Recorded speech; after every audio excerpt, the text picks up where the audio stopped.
Hello friends, welcome to Satyam classes. मैं हूं सत्यम और आज की अपनी जो क्लास है वो है हिस्ट्री के बेहद इंपॉर्टेंट टॉपिक वैदिक एज पे। ठीक है फ्रेंड्स, कौन सा? वैदिक एज। ठीक है ना फ्रेंड्स। और आपसे रिक्वेस्ट है कि अभी तक चैनल को सब्सक्राइब नहीं करा है तो प्लीज़ चैनल को जल्द से जल्द सब्सक्राइब कर लें और वीडियो को लाइक कर दें, शेयर कर दें अपने फ्रेंड्स और हिस्ट्री ग्रुप में। ठीक है ना फ्रेंड्स। और आपके जो कमेंट्स हैं, आपके जो सुझाव हैं कमेंट बॉक्स में ज़रूर बताइएगा।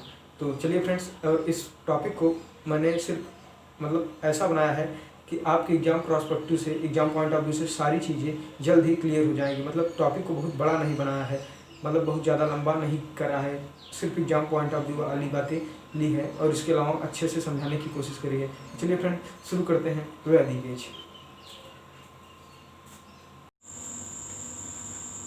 तो देखिए फ्रेंड्स, जो नेक्स्ट टॉपिक है वो है वैदिक एज, यानी कि वैदिक युग। अब इस युग का यानी इस एज का टाइम क्या था? तो 1500 ईसा पूर्व से 600 ईसा पूर्व तक। ठीक है ना। यानी ये सभ्यता कब उदय हुई? ईसा मसीह के जन्म से 1500 साल पहले। और कब तक रही? 600 साल उनके जन्म के पहले तक, उनके जन्म के 600 साल पहले तक। तो ये तो हो गया सभ्यता का टाइम पीरियड, 1500 ईसा पूर्व से 600 ईसा पूर्व तक। ठीक है ना। अब एक बात याद रखिए कि इसकी जानकारी के स्रोत क्या है। वह तो जानकारी के स्रोत वैदिक साहित्य है। ठीक है ना। और ये दूसरी प्राचीनतम सभ्यता है। ऐसे एक बात समझिएगा ध्यान से, वैदिक सभ्यता जो है वो इंडस वैली सिविलाइजेशन की खोज के पहले, यानी 1921 में हुई थी इंडस वैली सिविलाइजेशन की खोज। उसके पहले इसी को सबसे प्राचीन सभ्यता, यानी भारत की ओल्डेस्ट सिविलाइजेशन वैदिक एज को ही माना जाता था। लेकिन इंडस वैली की खोज के बाद ये जाना गया कि जो भारत की सबसे प्राचीनतम सभ्यता थी वो इंडस वैली हो गई और ये सेकेंड ओल्डेस्ट सिविलाइजेशन है। ठीक है ना। तो भारत की सेकेंड ओल्डेस्ट सिविलाइजेशन कौन सी है? वैदिक एज। ठीक है ना। और इसकी जानकारी के स्रोत क्या है? वो है वैदिक साहित्य। वैदिक साहित्य जिन्हें वेद कहा जाता है, वेदों में जो बातें लिखी गई हैं उन्हीं की बातों के माध्यम से इन लोगों के बारे में जानकारी मिलती है और ये भारत की दूसरी प्राचीनतम सभ्यता थी। ठीक है ना फ्रेंड्स। अच्छा, एक बात और देखिए, ये ग्रामीण सभ्यता है। कैसी ग्रामीण? इंडस वैली सिविलाइजेशन जो थी वो एक अर्बन सिविलाइजेशन थी, नगरीय सभ्यता थी। उसके विपरीत जबकि ये दूसरी है, बावजूद इसके यह ग्रामीण सभ्यता। अगर टाइम चेंज हो, टाइम के अनुसार चीज़ें नई होती हैं, लेकिन यहाँ पे शहर से नगरी, वो तो शहरी थी लेकिन ये ग्रामीण सभ्यता है। ठीक है ना। और इस सभ्यता के जो निर्माता थे उन्हें आर्य कहा गया। इस सभ्यता में जैसे सपोज कीजिए, अब जो इस टाइम पीरियड में रहे जो लोग, उन्होंने जिस कल्चर को डेवलप करा उन्हें आर्य कहा गया। ठीक है ना। आर्य कहा गया। ठीक है ना। आर्य संस्कृत भाषा का शब्द है। ठीक है ना। आर्य एक संस्कृत भाषा का शब्द है जिसका मतलब श्रेष्ठ होता है, और आर्यों की जो भाषा थी वो भी संस्कृत थी। ठीक है ना फ्रेंड्स। और आर्यों के नाम पर ही भारत का नाम आर्यावर्त पड़ा। ठीक है ना। तो इस सभ्यता के निर्माता कौन थे? आर्य लोग थे। उनकी भाषा क्या थी? संस्कृत। आर्य का मतलब क्या होता है? आर्य का मतलब होता है श्रेष्ठ लोग या फिर जीनियस टाइप के लोग। ठीक है ना। और इन्हीं आर्यों के नाम पर भारत का एक और नाम है आर्यावर्त। ठीक है ना। आर्यावर्त पड़ा। अब वैदिक साहित्य क्या है, इनके बारे में जान लेते हैं। वैदिक साहित्य, वेदों को ही वैदिक साहित्य कहा गया है। ठीक है ना। वेद जो होते हैं उन्हीं को वैदिक साहित्य कहा गया है। ठीक है ना। अभी वेदों के प्रकार कितने हैं? तो वेद 4 प्रकार के हैं। कौन कौन से? ऋग्वेद, सामवेद, यजुर्वेद एंड अथर्ववेद। ठीक है ना। ऋग्वेद, सामवेद, यजुर्वेद, अथर्ववेद, इनके प्राचीनतम का क्रम भी ऐसा है, ऐसे ही है। ऋग्वेद सबसे पुराना है, उसके बाद सामवेद है, उसके बाद यजुर्वेद है और सबसे नया अथर्ववेद है। ठीक है। अगर ऐसे पूछेगा फ्रेंड्स कि आप इनको इनकी समयावधि के अनुसार लगाइए कि कौन सबसे पुराना, उसके बाद तो आपको ये क्रम याद रखना है, ऋग्वेद, सामवेद, यजुर्वेद और अथर्ववेद। ठीक है ना। और ये जो शुरू के 3 वेद हैं इनको सामूहिक रूप से त्रयी कहा गया है। त्रयी का मतलब क्या होता है कि इन तीनों में वो बातें लिखी गई हैं जो यज्ञ से रिलेटेड है। यज्ञ होता है ना, आग का कुंड होता है, उसी में जो प्रोसेस होता है उसे यज्ञ कहते हैं। तो ये जो शुरू के 3 वेद हैं, ऋग्वेद, सामवेद, यजुर्वेद, ये यज्ञ से रिलेटेड है। और लास्ट का एक जो है वो किससे रिलेटेड है? जादू टोना से संबंधित है। इसका यज्ञ से कोई लेना देना नहीं, ये एक अलग टाइप का वेद है जिसका रिलेशन किससे है? जादू टोना से। ठीक है फ्रेंड्स। अब देखते हैं इन चारों वेदों के बारे में डिटेल में अध्ययन करते हैं, जो इन पर क्वेश्चन बनते हैं उनके बारे में अच्छे से देख लेते हैं। देखिए, पहला है ऋग्वेद। ऋग्वेद सबसे प्राचीनतम वेद है। क्लियर हो गया। ऋग्वेद के बारे में एक बात हमने जानी कि सबसे प्राचीनतम वेद हो गया। अब दूसरा ये कि श्लोक के फॉर्म में लिखा है। किस फॉर्म में? श्लोक के। ठीक है ना। श्लोक मतलब क्या होता है फ्रेंड्स? पोएट्री। पोएट्री जिसने होती चीज़ें, जिसे इस फॉर्म में लिखा है कि इसको गा कर पढ़ा जा सकता है, चीज़ें को गा कर पढ़ा जा सकता है, जिसे गाएंगे और पढ़ेंगे भी। ठीक है ना। गाते जाएं पढ़ते जाएं, कुछ इस टाइप में। ठीक है ना। तो ये बात तो क्लियर हो गई कि श्लोक के रूप में लिखा गया है। दूसरा इसमें क्या लिखा गया है, तो इसमें लिखा गया है देवी देवताओं की उपासना करने वाले मंत्र। मतलब आप जो उस जमाने में जो भगवान थे, जो गॉड वगैरह थे, जो लोग उन लोग मतलब तो उनकी उपासना करने के लिए, उनकी प्रार्थना के लिए जो मंत्र पढ़े जाते थे उनको किस वेद में लिखा गया है, तो ऋग्वेद में लिखा गया है। इसको क्लासिफाई किया गया है, ये बेहद इंपॉर्टेंट है। इस वेद को ऋग्वेद को क्लासिफाई किया गया है। जैसे आपकी बुक होती है तो बुक है भाई, लेकिन उसमें क्या होता है आप देखते होंगे यूनिट होता होगा, फिर यूनिट के बाद क्या होता होगा, हर यूनिट में चैप्टर होते होंगे, फिर चैप्टर के बाद क्या होता है, हर यूनिट में पैरा होता होगा ना, हेडिंग, ठीक है ना। चैप्टर में एक एक हेडिंग करके पूरा चैप्टर बन जाता है, सपोज कीजिए कोई भी चैप्टर। तो ऐसे ही ऋग्वेद का क्लासिफिकेशन हुआ है, जिसमें कुल 10 मंडल हैं। 10 मंडल बड़ी इकाई मतलब बड़ी यूनिट है, और 1028 सुक्तियाँ हैं, ठीक है ना। सुक्तियों की संख्या कितनी है, 1028 और 10,462। फ्रेंड्स ये बहुत इंपॉर्टेंट है, यहाँ से क्वेश्चन जरूर बनता है। तो 10,462 ऋचाएँ हैं। इन ऋचाओं को मंत्र भी कहा जाता है, ठीक है ना। तो इन ऋचाओं को मंत्र भी कहा जाता है। इन 10,462 ऋचाओं में से 118 ऐसी हैं जिनको 2 बार लिखा गया है। अगर उनको हम 2 बार जोड़ भी दें तो कुल हमारी संख्या कितनी हो जाती है ऋचाओं की, 10,580, ठीक है ना, 10,580, ठीक है ना। तो इतना क्लियर हो गया। और एक बात और देखिए, नेक्स्ट पॉइंट जो है वो ये है कि गायन करने वाले पुरोहित को होता या होतु कहा जाता है। अब ये जो श्लोक के रूप में लिखा गया है, यज्ञ के सामने जो भी पुरोहित होता है, जो भी पंडित टाइप के लोग होते थे जो इस वेदों को पढ़ा करते थे, ठीक है, उन्हें क्या कहा गया है, उन्हें होता या होतु, ठीक है ना। दोनों बुक में मिलेगा, होता भी कहते हैं, होतु भी कहते हैं। ये बहुत इंपॉर्टेंट है, ये सारी लाइनें इंपॉर्टेंट है। और दूसरा ये कि चारों वर्णों का उल्लेख इसी वेद में किया गया है, ऋग्वेद में। आप जानते होंगे एंशिएंट टाइम में वेद मतलब समाज 4 भागों में डिवाइड था। जैसे आज होता है जनरल, ओबीसी, एससी, एसटी, इसी हिसाब से वैकेंसी निकलती है ना, उसी हिसाब से पहले भी था। तो समाज 4 भागों में बटा था, ब्राह्मण, क्षत्रिय, वैश्य और शूद्र। ब्राह्मण कौन लोग थे, जिनका नॉलेज पर हक होता था, जो पढ़ा लिखाई करते थे। क्षत्रिय जो किंग वगैरह हुआ करते थे, जिनका काम सिक्योरिटी प्रोवाइड करता था। वैश्य क्या होते थे, जो लोग व्यापार करते थे, पशुपालन करते थे, कृषि करते थे। और शूद्र जो थे वो सबसे छोटे लोग थे, इनकी काम इन तीनों वर्गों की सेवा करना था। और ये बहुत घटिया किस्म के उस टाइम माने जाते थे, ठीक है ना। मतलब इन लोगों के ये लोग बहुत कनिष्ठ मानते थे, छोटा मानते थे, ठीक है ना। अब बात करते हैं सामवेद की। सामवेद दूसरा वेद है, और इसमें भी वही बातें लिखी गई हैं कि जो आप यज्ञ के सामने, जैसे यज्ञ के सामने बैठकर जो मंत्र पढ़े जाते हैं, उन्हीं सारी बातों को इसमें भी लिखा गया है। इसे भी श्लोक के रूप में लिखा गया, यानी पोएट्री फॉर्म में, यानी इसे भी गाकर पढ़ा जाता है। इसमें कितने मंत्र हैं, इसमें 1549 मंत्र हैं, जबकि इसमें 10,462 थे, ठीक है ना। 1549 मंत्र हैं, जिनमें से मात्र 75 इसके अपने हैं, यानी 75 मंत्र जो हैं ये इसके अपने हैं। बाकी ये 10 यानी ये 1474 इससे लिए गए हैं। यानी रियल में देखा जाए तो, एक मिनट सॉरी, इसको पूरा कर दें। तो देखिए रियल में देखा जाए तो 75 मंत्र ही है सामवेद में, बाकी इतने तो इससे लिए गए। लेकिन जो इससे लिए गए हैं प्लस 75 इनके, सॉरी बाकी 1074 इससे लिए गए, 1474, ठीक है ना। 75 ही सामवेद में है, लेकिन इसके यानी इस वाले के 1474 और इसके 75, सामवेद 75 मंत्रों को मिलाकर कुल कितने मंत्र हो जाते हैं, 1549, ठीक है ना। एक बात ये बेहद इंपॉर्टेंट है, सॉरी, कि 7 सुरों का वर्णन इसी सामवेद में किया गया है। सा रे गा मा पा धा नी सा, ये स्वर सुना है ना आपने संगीत का, म्यूजिक का, तो उन सारी स्वरों का वर्णन इसी वेद में किया गया है, ठीक है ना। तो इसलिए इस वेद को संगीत का जनक कहा जाता है। और गायन करने वाले पुरोहित को क्या कहा जाता है, उद्गाता।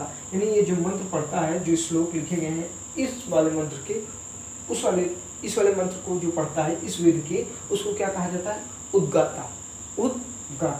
अब देखते हैं यजुर्वेद के, इसे गद्य या पद्य दोनों में लिखा गया, ये इंपॉर्टेंट है, गद्य या पद्य दोनों में लिखा है। यानी आप इसको चाहे गाकर पढ़ें, चाहे एज ए स्टोरी पढ़ें, जैसे आप न्यूज़पेपर या स्टोरी कुछ पढ़ते हैं ना, उस टाइप में पढ़ें, या चाहे आप एक सॉन्ग के रूप में पढ़ें।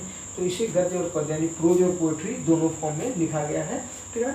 और इसमें क्या है कि यज्ञ के दौरान होने वाले कर्मकांडों का उल्लेख है। कर्मकांड का मतलब क्या हुआ, कब आपको अगरबत्ती जलानी है, कब कपूर जलाना है, कब आपको घी डालना है, और तमाम सारी प्रोसेस कब आपको करनी है, उन सारी बातों का वर्णन यजुर्वेद में है, ठीक है ना। और इसमें जो मंत्र है उसका जो गायन करता है उसको अथर्वयु कहते हैं, यानी उसके पुरोहित को क्या कहा जाता है, अथर्वयु, ठीक है ना। तो ये इंपॉर्टेंट रहा यजुर्वेद। अब नेक्स्ट देखते हैं अथर्ववेद। अथर्ववेद तीनों से हटके है, इसका यज्ञ से कोई लेना देना नहीं है। एक तरह से इसमें जादू टोना भूत प्रेत से संबंधित मंत्र लिखे गए हैं। जैसे उस जमाने में जादू टोना भूत प्रेत है और तमाम तरह की अंधविश्वासों में लोग विश्वास करते थे, तो उन सभी उनसे रिलेटेड जो मंत्र थे वो अथर्ववेद में लिखे गए हैं। और इस मंत्रों को पढ़ने वाले पुरोहित को ब्रह्म या फिर ब्रह्मा कहा जाता है, ठीक है ना, ब्रह्म या ब्रह्मा। ये पुरोहित बहुत इंपॉर्टेंट है फ्रेंड्स, ब्रह्म या ब्रह्मा कहा जाता है, ठीक है ना। अब बात कर लेते हैं फ्रेंड्स वैदिक एज के डिवीजन की। वैदिक एज के डिवीजन की, वैदिक सभ्यता का विभाजन, डिवीजन ऑफ वैदिक एज। वैदिक सभ्यता को दो पार्ट में डिवाइड किया गया है। पहला है पूर्व वैदिक काल और दूसरा है उत्तर वैदिक काल। पूर्व वैदिक काल का टाइम पीरियड कितना है, एक मिनट मैं थोड़ा ध्यान दूँ, 1500 से 1000 ईसा पूर्व, 1500 से 1000 ईसा पूर्व। और उत्तर वैदिक का काल कितना है, 1000 से 600 ईसा पूर्व। अब देखिए पूर्व वैदिक काल पहले वाले, पूर्व वैदिक काल का मतलब पहला वाला वैदिक काल, उत्तर वैदिक काल मतलब बाद वाला उत्तर वैदिक काल। वैदिक काल का विभाजन कितने पार्ट में हुआ है, दो भाग में, पूर्व वैदिक काल, उत्तर वैदिक काल। पूर्व वैदिक काल का टाइम पीरियड 1500 ईसा पूर्व से 1000 ईसा पूर्व तक, उत्तर वैदिक काल का टाइम पीरियड 1000 ईसा पूर्व से 600 ईसा पूर्व। अब देखिए पूर्व वैदिक काल के बारे में अच्छे से जान लेते हैं एक एक बातों को। इसकी जानकारी का एकमात्र स्रोत ऋग्वेद है। यानी अगर आपको पूर्व वैदिक काल के बारे में जानकारी प्राप्त करनी है तो उसके लिए आपके पास एक ही सोर्स है, ऋग्वेद, ठीक है ना, सॉरी ऋग्वेद, ठीक है ना। तो ऋग्वेद है जानकारी का एकमात्र स्रोत पूर्व वैदिक काल का, ठीक है ना। इस सभ्यता के लोगों का जो जीवन था वो ग्रामीण जीवन था, मतलब जैसे गाँव में लोग रहा करते थे उस टाइप का जीवन यापन था इनका। पितृसत्तात्मक समाज का मतलब परिवार का जो हेड होता था वो फादर हुआ करता था, ठीक है ना। और समाज को चलाने के लिए अस्थायी राजा।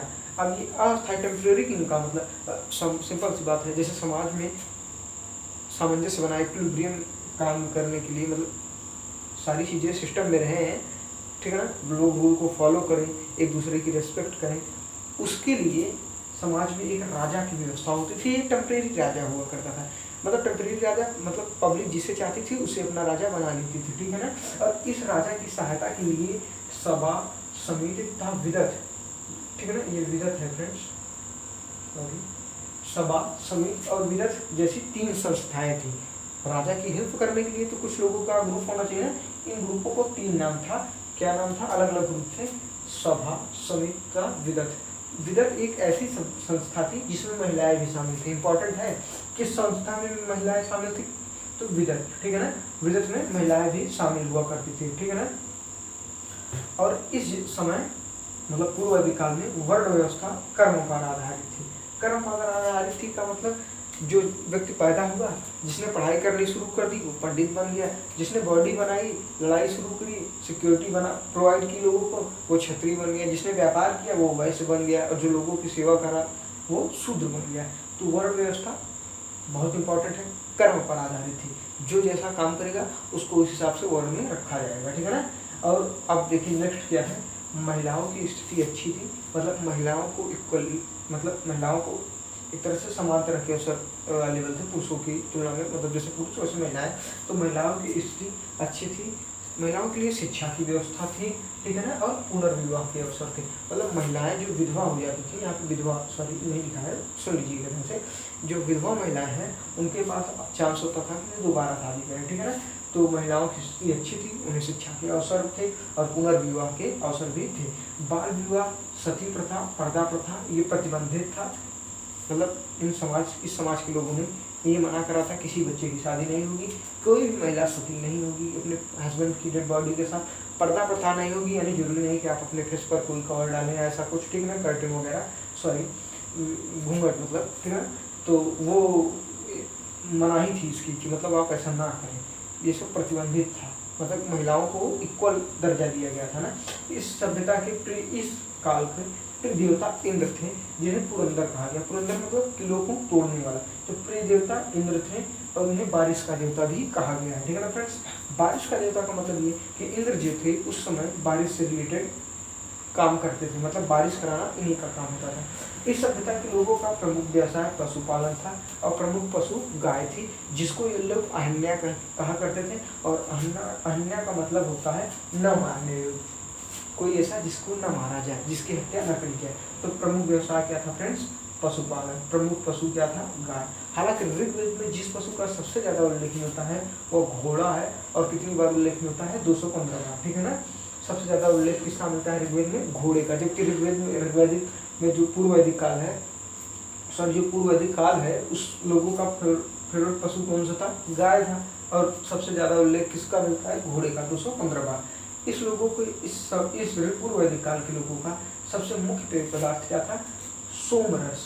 यहाँ देखो लिखा है ना, सोमरस मुख्य पेय पदार्थ है, जो कि सोम वनस्पति से बनता था। एक्चुअली क्या होता है, गेस्ट वगैरह जो आते थे या फिर खुद ही पीना हुआ, तो अभी हम लोग क्या करते हैं, चाय कॉफी कोल्ड ड्रिंक के अदर ड्रिंक्स है, लेकिन इस समय सोमरस बनता था ये, जो कि सोम वनस्पति से बनता था।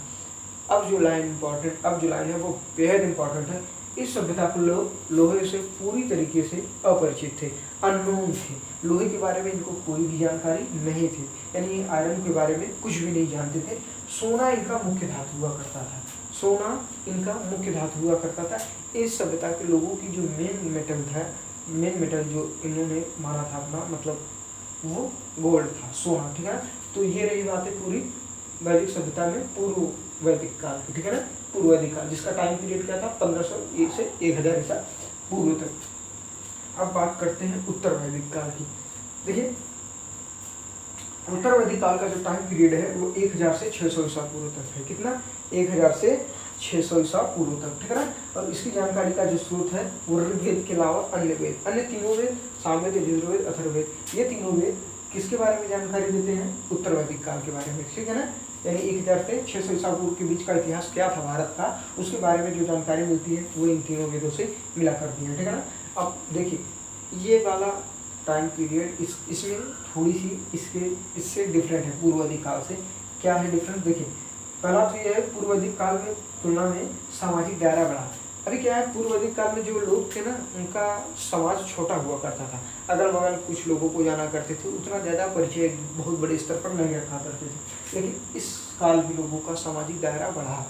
इस काल के लोग क्या हुआ, दूर दूर तक के लोगों को जानना शुरू किए, जिससे सामाजिक जो दायरा है बढ़ा, ठीक है ना। और राजा का महत्व भी बढ़ गया। इससे क्या होगा भाई, सिंपल सी बात है, सामाजिक दायरा बढ़ेगा तो राजा का महत्व भी बढ़ेगा, क्योंकि राजा को भी अब ज़्यादा लोग जानने लगे, ठीक है ना। ये बहुत इंपॉर्टेंट है। वर्ण व्यवस्था जन्म पर आधारित हो गई, बहुत इंपॉर्टेंट है फ्रेंड्स, यहाँ से बहुत इंपॉर्टेंट है कि वर्ण व्यवस्था अब जन्म पर आधारित हो गई। जन्म पर आधारित का मतलब ये कि अब जो लड़का पैदा होता है कोई भी, वो जिस घराने में पैदा होगा उसकी वही वर्ण होगी। पंडित के यहाँ पैदा हुआ वो पंडित होगा, ठीक है ना, और वैश्य के यहाँ पैदा हुआ वैश्य, क्षत्रिय के यहाँ हुआ क्षत्रिय, शूद्र के यहाँ हुआ शूद्र, ठीक है ना। तो वर्ण व्यवस्था जन्म आधारित हो गई, ठीक है ना। तो ब्राह्मण, क्षत्रिय, वैश्य, शूद्र अब जो होंगे ये वो होंगे जो इन कुल में जन्म लेंगे। जो ब्राह्मण के यहाँ जन्म लेगा ब्राह्मण, जो क्षत्रिय के यहाँ जन्म लेगा वो क्षत्रिय, जो वैश्य के यहाँ जन्म लेगा वो वैश्य, और जो शूद्र के यहाँ जन्म लेगा वो शूद्र।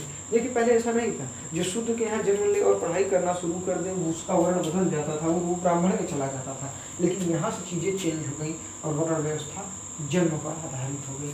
मुख्य व्यवसाय कृषि था, ध्यान दीजिएगा। यहाँ पे मुख्य व्यवसाय क्या था? मैंने यहाँ भी बताया, प्रमुख व्यवसाय पशुपालन था, लेकिन यहाँ पे मुख्य व्यवसाय कृषि हो गया। स्त्रियों की दशा में गिरावट आ गई, मतलब अब जो स्त्रियाँ थी उनकी दशा में एक तरह से गिरावट आ गई। अब पुरुषों की तुलना में उनके पास कम अधिकार होने लगे, ठीक है ना। जैसे पर्दा प्रथा की शुरुआत हो गई। पर्दा प्रथा मतलब अब जरूरी हो गया कि आप अपने चेहरे पर वो घूंघट रखें, ठीक है ना, ये सब बातें हैं।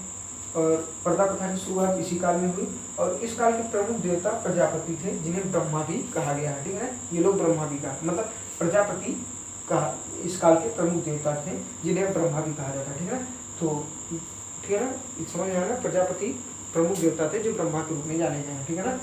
अब देखिए लोहे की खोज इसी काल में हुई। ये बहुत इंपॉर्टेंट है फ्रेंड्स कि लोहे की खोज किस काल में हुई, तो उत्तर वैदिक काल में हुई। एक्चुअली लोहे की खोज होने के बाद ही ना लोगों ने लोहे का ऐसे औजार बनाए जिसकी व्यवस्था से, जिसकी मदद से कृषि में उन्नति आई। कृषि में मतलब एक तरह से डेवलप हुआ, एग्रीकल्चर ईजी हो गई अब करना। और इस सभ्यता के लोगों का जो मुख्य व्यवसाय है वो कृषि हो गया। तो ये था वैदिक एज फ्रेंड्स। आई होप आपको अच्छे से समझ में आया होगा। इसमें मैंने सारी बातें एग्जाम पॉइंट ऑफ व्यू से जो रिलेटेड हैं सबको डिस्कस करा। अब अगला जो टॉपिक है हमारा वो है जैन धर्म, ठीक है फ्रेंड्स। तो चलिए देखते हैं